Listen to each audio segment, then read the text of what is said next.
आपने हमारे चैनल को अभी तक सब्सक्राइब नहीं किया है तो सब्सक्राइब कर दीजिए, बेल आइकन घंटी भी दबा दीजिए ताकि आपको नए से नए वीडियो देखने को मिल सकें। आज मैं आपको बड़ी ही सुंदर कहानी सुना रही हूँ। शिव भक्त। शिव भक्तों की नैया तो शिव जी पार लगा ही देते हैं। एक शिव भक्त था किसान, जो कि लकड़ी काट कर लाता और शहर में जाकर बेचता और जो पैसा मिलता उससे अपना परिवार चला रहा था। सुबह उठता, स्नान ध्यान करता, एक लोटा जल ले जाता और शिव जी के मंदिर में चढ़ाया आता और ओम नमः शिवाय का मंत्र जप करता रहता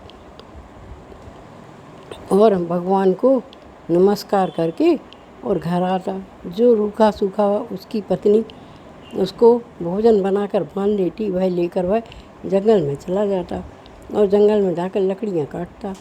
एक दिन वह जंगल में गया, भोले बाबा को एक लोटा जल ले गया। वहाँ जंगल में भी एक भोले बाबा की प्रतिमा थी, उस पर ले जाकर वह एक लोटा जल चढ़ाता और फिर लकड़ी काटने का काम शुरू करता।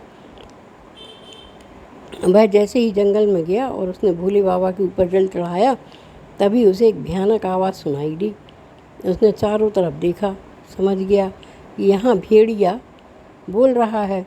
उसने कहा, जल्दी भोले बाबा हमें सद्बुद्धि दो और जल्दी से मैं अपने घर वापस चला जाता हूँ, मैं आज लकड़ी नहीं काटूँगा।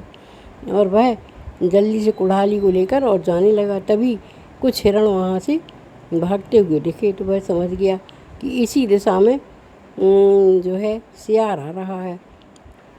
अब वह भगवान का नाम जपने लगा, ओम नमः शिवाय, श्री शिवाय नमस्तुभ्याम, श्री शिवाय नमस्तुभ्याम। हे भोले बाबा मुझे सद्बुद्धि दो, मैं क्या करूं?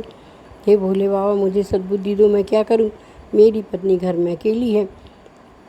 तभी सियार आ गया तो उसने कहा, अरे सियार भाई आप तो जो है शेर को भी हरा देते हो। उसने कहा, हाँ मैं तो शेर को भी हरा देता हूँ। तो उसने कहा, देखो इस जंगल की झाड़ी में 2 हिरण छिप गए हैं आपके डर से। तो उसने कहा, ठीक है मैं अभी जाकर उनको मारता हूँ। वह गया, जैसे ही वह गया तो दलदल थी उस झाड़ियों के पीछे, उसमें वह फंस गया। तब तक किसान भाग गया और अपने घर पहुंचकर पत्नी से बोला, मैं लकड़ी काटने नहीं जाऊंगा क्योंकि जंगल में सियार आ गया है।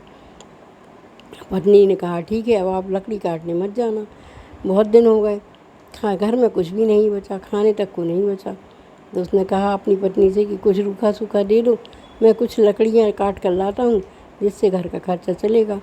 तो पत्नी ने 2 रोटी बांध दी और कहा, ठीक है जाओ। वह फिर गया तो उसने देखा कि जंगल में कुछ भी नहीं थे, एक भी पेड़ नहीं था। एक पेड़ था तो उसने भोले बाबा को जल चढ़ाया और उस भोले बाबा उसी पेड़ के नीचे बैठे थे, उसमें जल चढ़ाया और बोले, भोले बाबा अब मुझे अपना पेट पालने के लिए है, आपका पेड़ भी काटना पड़ेगा। तभी वहाँ एक महिला आ गई और बोली, भैया इस पेड़ को मत काटना क्योंकि भोले बाबा की छाया ख़त्म हो जाएगी और सियार का मंत्र चलने लगेगा इस पर और मैं और मेरी माँ भूखों मर जाएंगे। ना कि तुम यहाँ कैसे आई हो बहन? उसने कहा, गांव वालों ने मुझे चोरी का इल्ज़ाम लगाकर गांव से निकाल दिया है तो मैं यहाँ आ गई। उसने कहा, ठीक है मैं पेड़ नहीं काटूँगा। उसने पेड़ नहीं काटा और भोले बाबा को नमस्कार करके और चला गया। और उस पेड़ पर उसकी सियार की जादुई शक्ति नहीं चल रही थी, इसलिए वह भोले बाबा उस पेड़ के नीचे बैठे थे। तो उस जंगल में सिर्फ एक ही पेड़ बचा था। सियार ने जादू मंत्र करके सारे पेड़ गायब कर दिए थे, जिससे उसे शिकार आसानी से मिल जाता था। वह घर गया और उसने अपनी पत्नी को सारा समाचार बताया। पत्नी ने कहा, भाई हमारे राजा बड़े दयालु हैं, तुम अपने राजा के पास चले जाओ। वह किसान राजा के पास पहुंच गया और उसने राजा को जाकर सारा हाल बताया।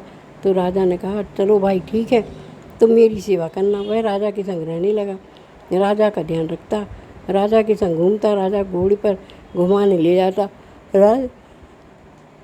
राजा की रक्षा भी करता। इसी तरह समय गुजर रहा था।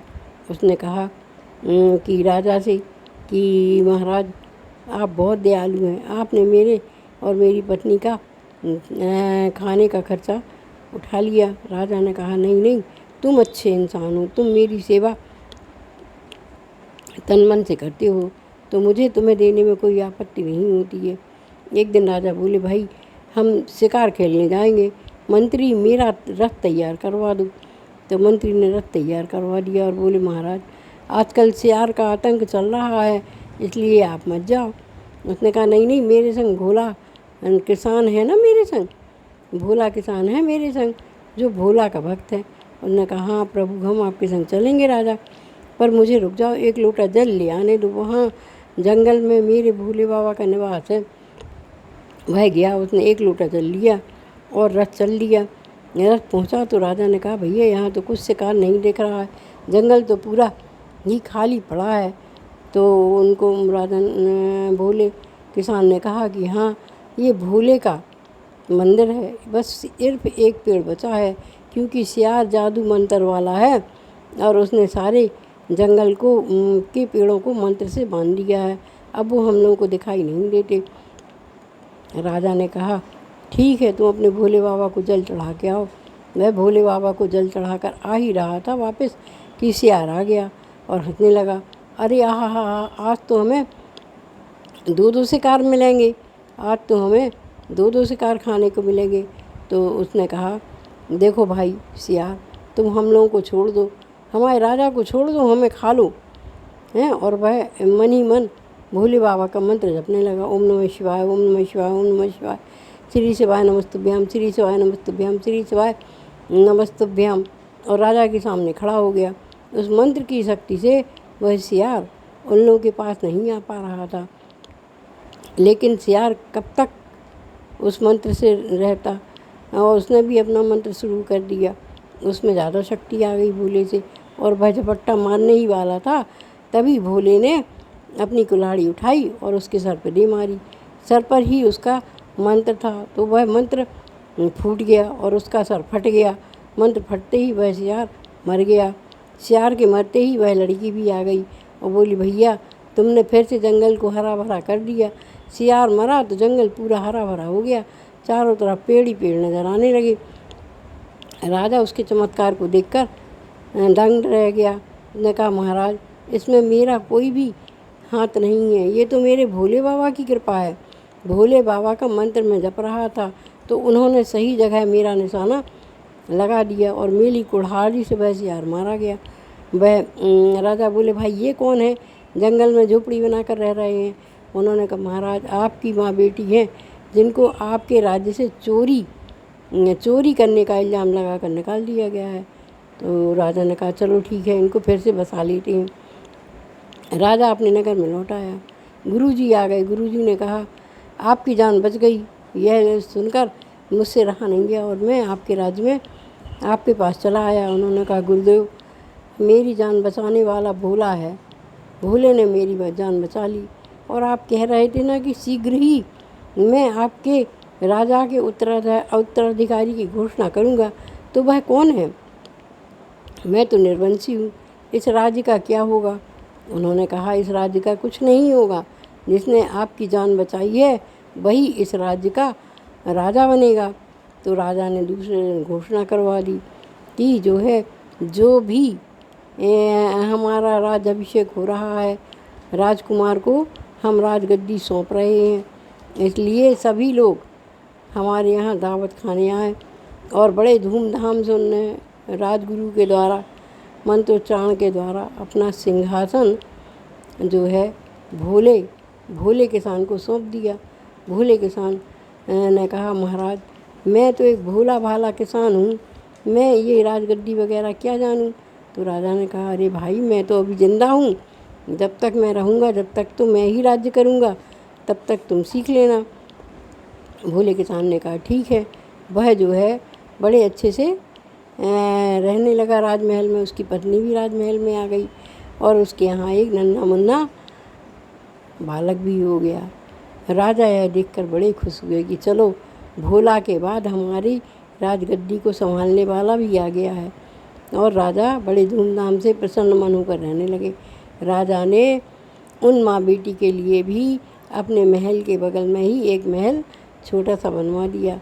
वहाँ वह भोले किसान की बहन बनकर रहने लगी और भोला भी उसको अपनी बहन की तरह स्नेह देने लगा और माँ को माँ की तरह प्यार देता रहा।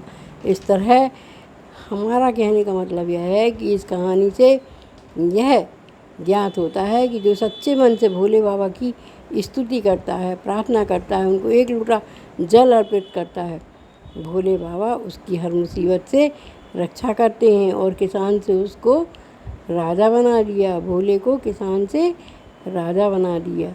तो हमें भोले बाबा की आराधना करनी चाहिए सच्चे मन से। सच्चे मन से भोले बाबा की आराधना करो। धन्यवाद।